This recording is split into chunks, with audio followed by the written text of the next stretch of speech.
What are the main types of hemorrhagic stroke and how do they differ from ischemic strokes? Thank you, Anahita, for having me here in this wonderful webinar. So, this is really a very important topic to discuss regarding the hemorrhagic stroke. See, whenever we discuss about the stroke, we most of the time we discuss about the ischemic stroke, and we fail to understand and we fail to discuss regarding the hemorrhagic stroke, and which is really very common when we go into the in the Indian scenario, the general masses. So so coming to your question, so what is the main difference between ischemic stroke and the hemorrhagic stroke? As everyone knows, like what is stroke? Stroke means if there is a disruption of the blood flow to the brain, then there will be malfunctioning or dysfunctioning of the brain tissue, and that part will cause the weakness on the one side of the body. This is called stroke. सो अगर हम हिंदी में इसी चीज को बात करेंगे, in my region I belong from Lucknow and UP region, यहाँ पे कॉमन होता है कि अगर एक बाजू कमजोरी आ जाए तो उसको हम बोलते हैं फालिस ट्रैक या ब्रेन स्ट्रोक. सो यूजली कब होता है, अगर मान लो खून का प्रवाह अगर ब्रेन पे जो जा रहा है अगर वो रुक जाए तो फिर उससे ये स्ट्रोक या फालिस ट्रैक होता है. जैसे कि हम सबने सुना है कि राइट साइड का ब्रेन लेफ्ट साइड के हाथ और पैर को कंट्रोल करता है, एंड लेफ्ट साइड का ब्रेन राइट साइड के हाथ और पैर को कंट्रोल करता है, और साथ में लेफ्ट साइड का ब्रेन स्पीच को कंट्रोल करता है. अगर हमें पैथोलॉजी इश्यूज राइट साइड के ब्रेन में होंगे तो वीकनेस लेफ्ट साइड में आएगी, और अगर लेफ्ट साइड के ब्रेन में अगर इस ब्लड फ्लो का डिसरप्शन होगा तो राइट साइड के हैंड एंड लेग्स में वीकनेस आएगी, और साथ में स्पीच इश्यूज भी आएंगे. So we have to understand it very very clearly. Stroke is really an emergency.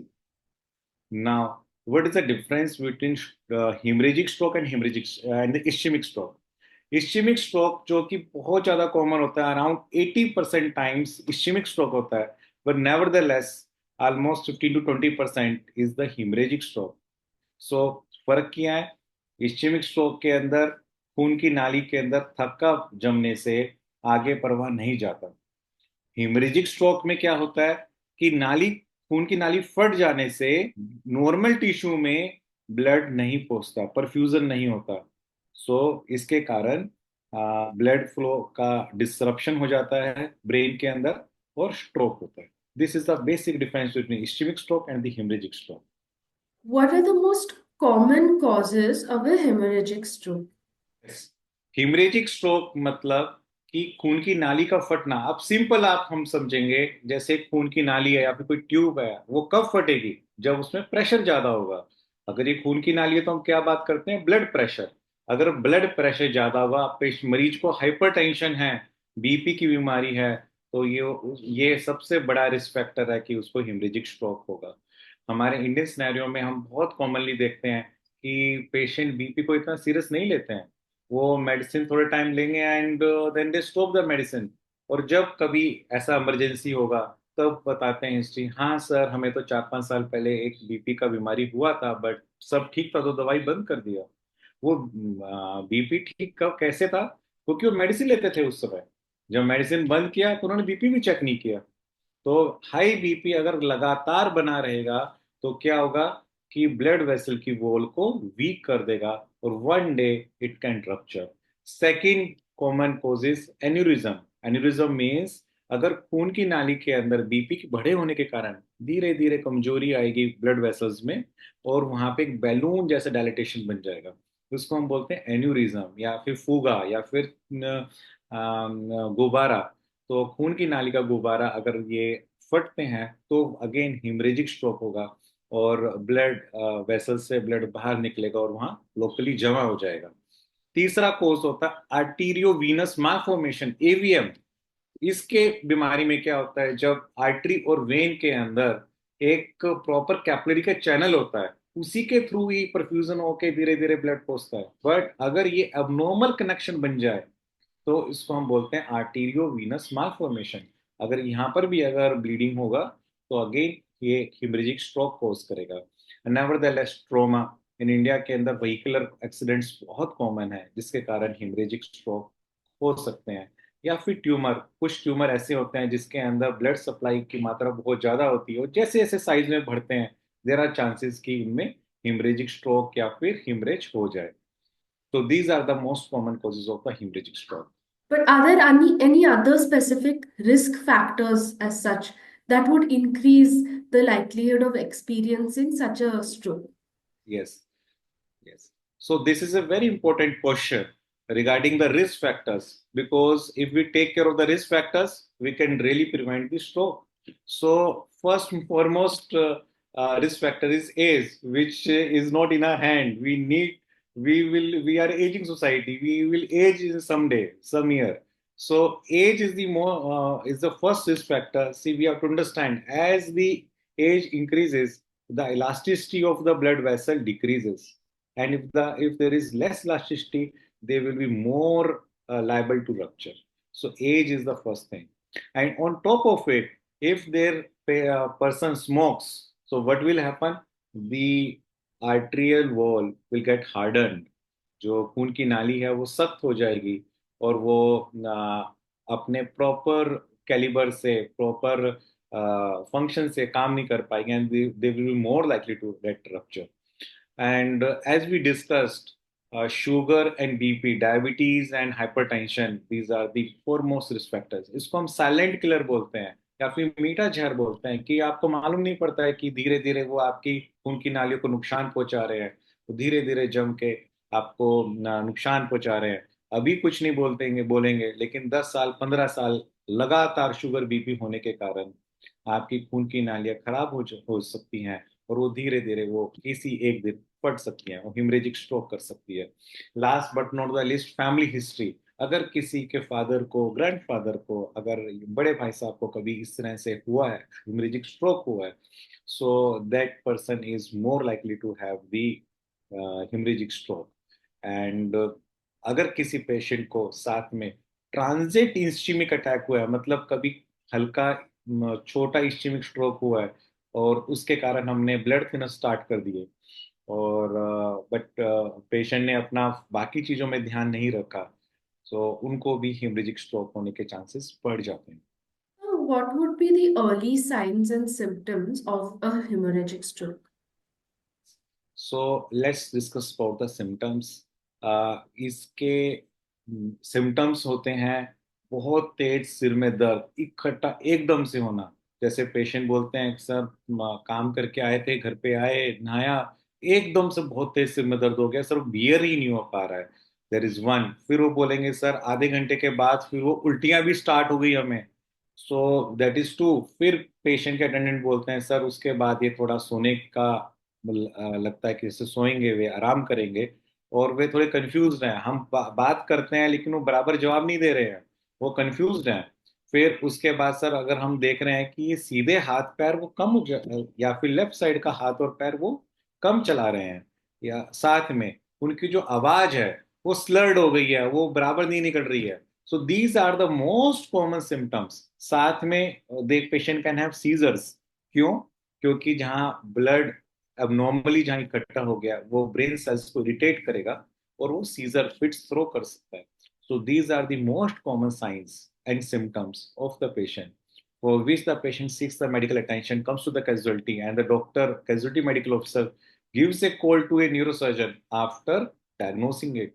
See, we have to understand the be fast. Be fast is the dictum to learn this. First is B for balance. If there is imbalance, is one of the symptom of the patient, and E is for the eye. Then fast is facial deviation. A for weakness in the arm. Then speech issues is there, and if the timing is less, is it is sudden onset, then it means we are fulfilling the criteria of B fast. Seeing these symptoms or signs, emergency medical officer gets the further neuroimaging. Well, the most common neuroimaging in the emergency is a CT scan. CT scan करवाकर उनको समझता है कि yes यहाँ पे तो bleeding हो गया है, क्लॉट हो गया है, तो वो न्यूरोसर्जन को इमीडिएटली कॉल शेयर करते हैं. How would you diagnose a hemorrhagic stroke, specifically hemorrhagic stroke? And what are the imaging techniques that are most effective? For the hemorrhagic stroke, the best and the fastest investigation available here is the CT scan. CT scan is the first and the best possible investigation which shows there is a bleeding inside the brain. Bleeding in the gangliocapsular region or the midbrain region or the brainstem region, it shows that there is a hemorrhagic stroke or there is subarachnoid hemorrhage. It means there is hemorrhagic stroke. If we find this, ये जैसी हमें CT scan के अंदर में finding मिलती है, then in few cases we may require to do CT angiography. So अगर patient का क्रिएटिनिन ठीक होता है then we immediately ask for the CT angiography. उससे हमें काफी ज्यादा इंफॉर्मेशन मिलती है, हमें एक्चुअली रीजन का मालूम पड़ता है, कोज का मालूम पड़ता है, whether it is because of the hypertension, hypertensive bleed है, या फिर ये एरिज्म के रप्चर होने के कारण है, या फिर ये आर्टीरियोवीनस मालफॉर्मेशन के रप्चर होने के कारण है. So CT scan is the best investigation, first investigation, that is number one. And if there is some doubt, we may ask for the CT angiography of the patient to look for the exact cause of the bleeding, hemorrhagic stroke. In few patients, what happens, the creatinine is high. Patient may be having the chronic kidney disease, maybe on the dialysis. In those cases, we may ask for the MRI. MRI is also good investigation, but it takes time and is not really readily available. But yes, in few cases, when the creatinine is high, we may ask for the MRI brain with MRI angiography to ask to see for the causes.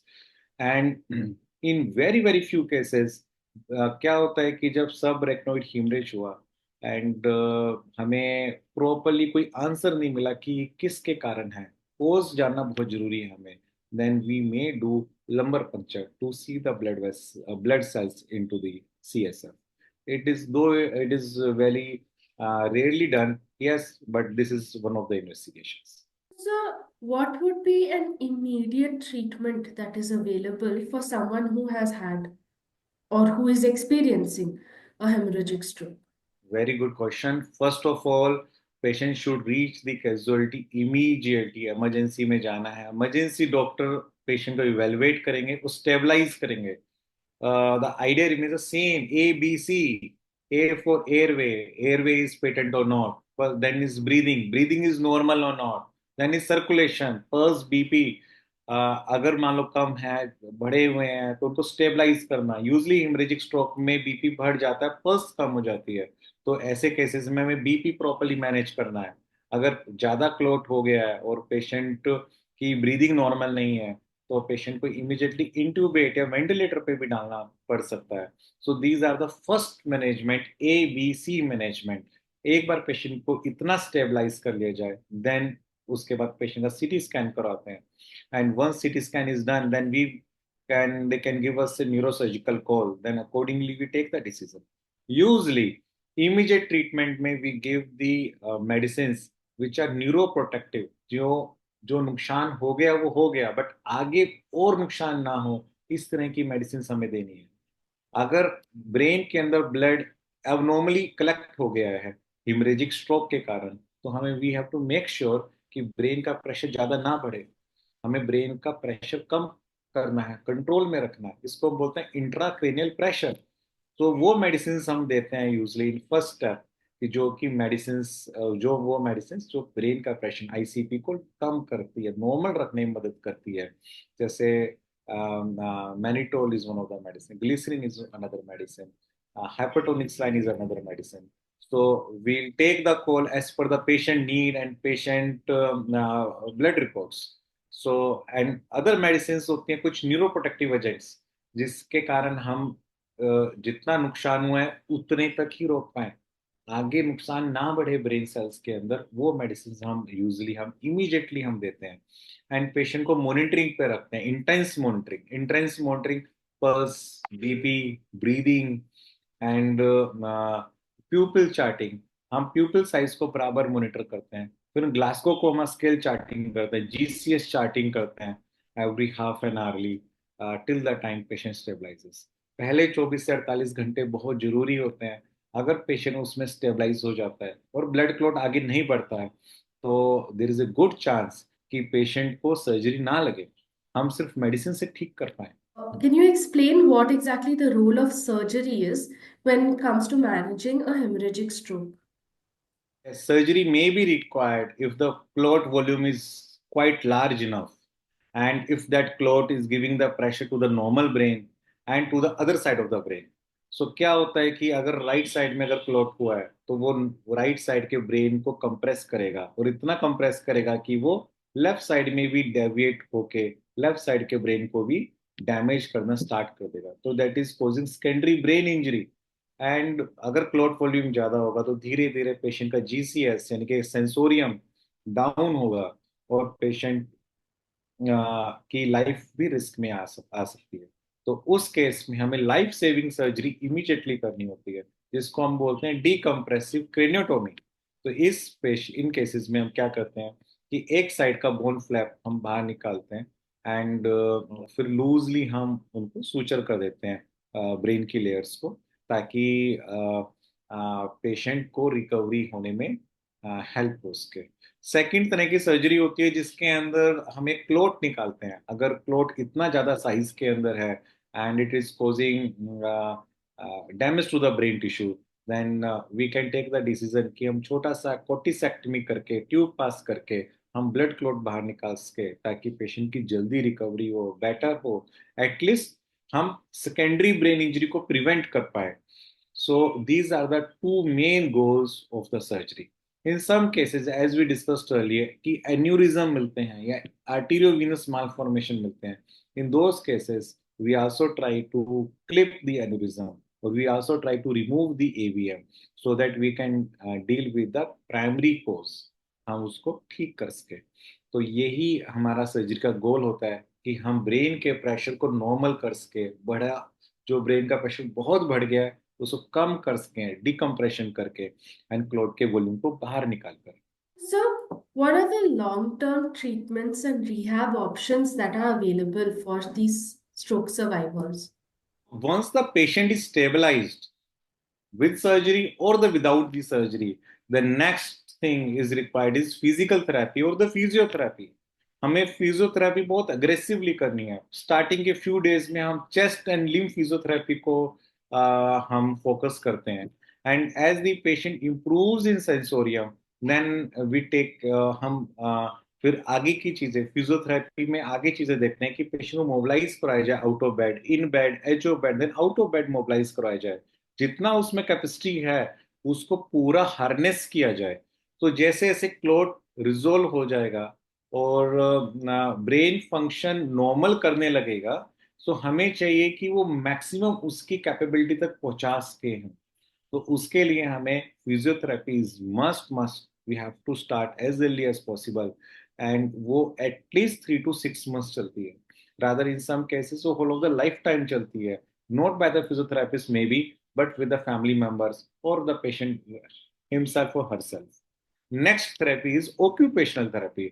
जैसे अगर मान लो कोई अभी पहले कुछ काम करते थे, अभी वो एक साइड का वीक हो गया है, तो उसके बाद वो काम कैसे करेगा? बिना काम के कोई आदमी या कोई भी इंडिविजुअल हैप्पी नहीं रह सकते, they have to work something. So उसके केसेस में हमें ऑक्यूपेशनल थेरेपिस्ट बहुत काम आते हैं।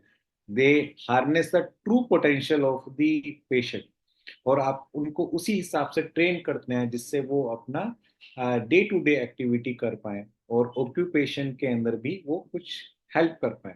जब कुछ काम करेंगे और कुछ अर्निंग होगी उससे, that will be further motivation to the patient. तो occupational therapy is really very much required when it comes for the self happiness and the long term goals. Next is the speech therapy. Speech therapy is very much required. जैसे अगर left side के अंदर clot हो गया है, अगर haemorrhagic stroke है, तो पेशेंट को स्लरिंग होगा, और अगर मान लो ब्रेन स्टेम में अगर है तो उसको डिसआर्थरिया होगा। तो स्पीच थेरेपी का बहुत बड़ा रोल है इन 2 ways। फर्स्ट, उसको ओरली खाना खा पाए, मुंह से खाना खा पाए, क्योंकि क्या होता है कि जब स्ट्रोक होता है तो उनको राइस ट्यूब से एक नाली के जरिए हम फूड देते हैं पहले। जब पेशेंट स्टेबलाइज हो जाता है तो हमें क्या करना है कि धीरे धीरे, हमारा लॉन्ग टर्म गोल क्या है कि मेरे पेशेंट मुंह से खाना खा पाए। तो वो कब खा पाता है? जब उसका कफ रिफ्लेक्स, गैग रिफ्लेक्स अच्छा हो जाए, और वो यहाँ से कोऑर्डिनेट कर पाए हवा और खाने को, कि कौन सा खाना फूड पाइप में ही जाए, और जो हवा है वो सिर्फ विंड पाइप में ही जाए। तो वो जो उसका ट्रू पोटेंशियल है उसको हार्नेस करने के लिए, उसको एक्सरसाइज करवाने के लिए स्पीच थेरेपी का बहुत बड़ा रोल है। तो स्पीच थेरेपी का फर्स्ट प्राइमरी गोल है कि वो पहले ओरल फीडिंग स्टार्ट कर पाए, that is one. Number two is, जब एक बार ओरल वो फीड स्टार्ट हो पाई, तब कुछ पेशेंट्स में यहाँ पे ट्रेक्योस्टमी होती है, विंड पाइप के अंदर होल होता है, जिसके अंदर अभी फाइनली उसको पेशेंट रिकवर हो गया तो उसको निकालना होगा। तो निकालने के लिए what is the exact correct time, वो भी आपको स्पीच थेरेपी बताता है, थेरेपिस्ट बताता है। क्यों? वो आपकी गैग रिफ्लेक्स चेक करेगा, स्पीच चेक करेगा, धीरे धीरे टी पीस ट्रायल पे पेशेंट को डेली एक्सरसाइज करवाकर उसको उसकी वोकल कॉर्ड्स की स्ट्रेंथ को चेक करेंगे। एंड जब वो धीरे धीरे एक्सरसाइज से बेहतर हो जाएंगी तो ट्रेक्योस में निकल पाएंगी, ओरल फीड स्टार्ट कर पाएंगी। And last but not the list, कि जो पेशेंट जो बोलना चाहता है वो बोल पाए, उसके अंदर भी अगेन स्पीच थेरेपी का बहुत बड़ा रोल है। एंड मोस्ट इम्पोर्टेंटली हमें कुछ मेडिसिन है हमेशा हमें रखनी पड़ेगी, कि अभी बीपी को कंट्रोल में रखना है, फिट्स नहीं आना चाहिए, क्योंकि अब फिट आया तो पेशेंट वापिस से उसकी प्रोग्रेस स्लो हो जाएगी, रिकवरी स्लो हो जाएगी। तो हमारा गोल क्या रहता है कि जितना ब्रेन नॉर्मल बच गया है वो मैक्सिमम कैपेबिलिटी तक काम करे, हम वो मेडिसिन दें जिससे ब्रेन हेल्दी हो, वन। नंबर टू, फिट्स ना आए। Number three, blood pressure control में रहे। या फिर इसके अलावा मरीज को अगर कुछ और इश्यूज हैं तो वो हम सब मेडिसिन देते हैं और उसको प्रॉपरली मॉनिटर करते हैं। Last but not the list, lifestyle modification. अगर पेशेंट ने पूरी उम्र स्मोकिंग की है, now this is a time कि वो स्मोकिंग बिल्कुल ना करें। ऐसा नहीं कि अब तो मैं रिकवर हो गया, let's smoke now. So they have to modify their lifestyle. So this is really very important, and all these things amounts to the long-term treatment and the rehabilitation plan.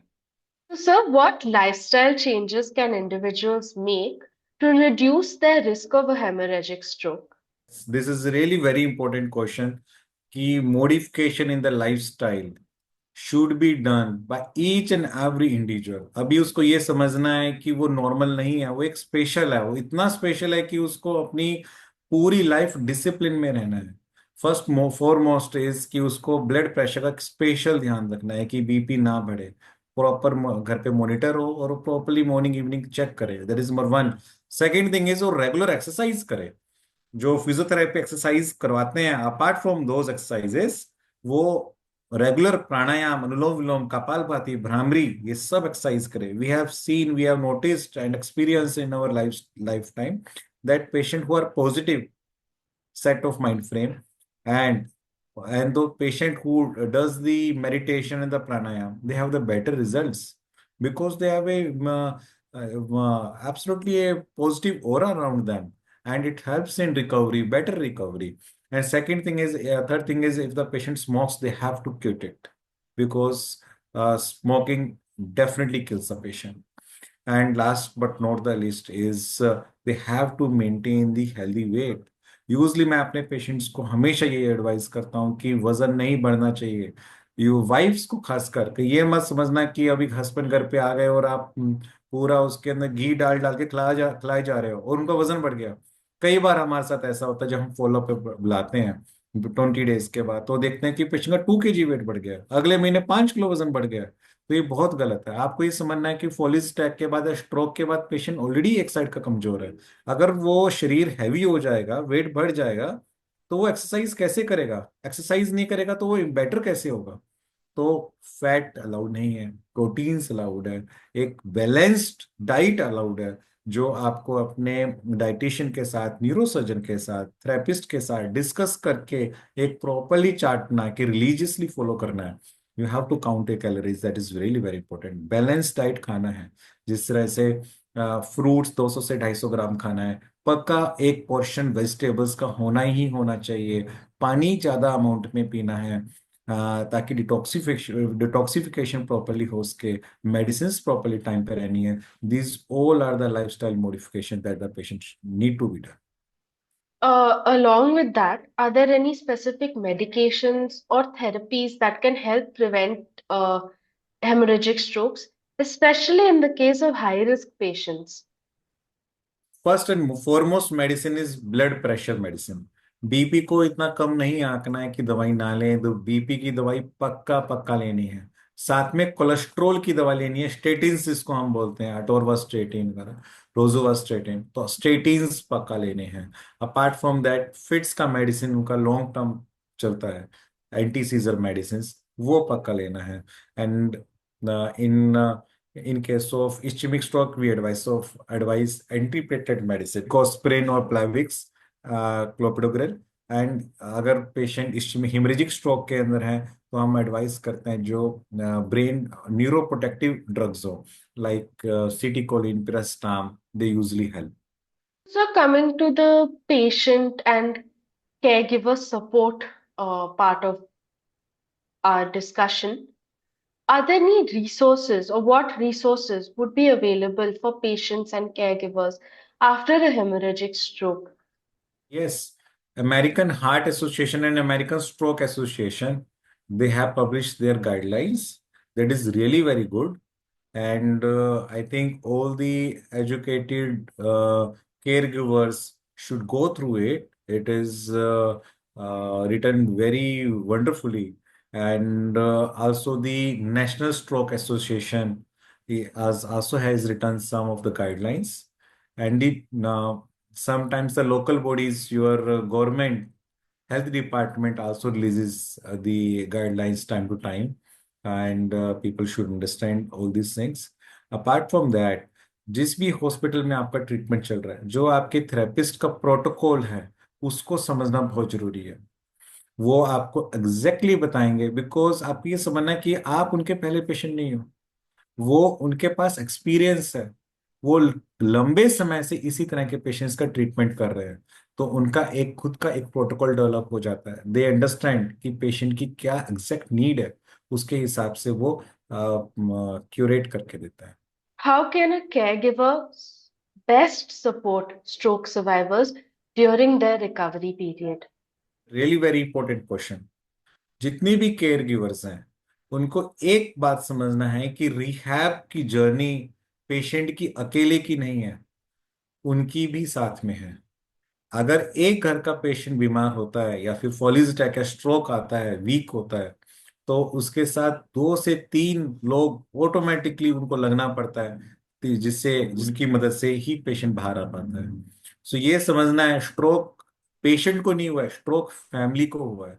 सो जितने भी केयर गिवर्स हैं उनको ये समझना है कि rehabilitation plan में participate करें।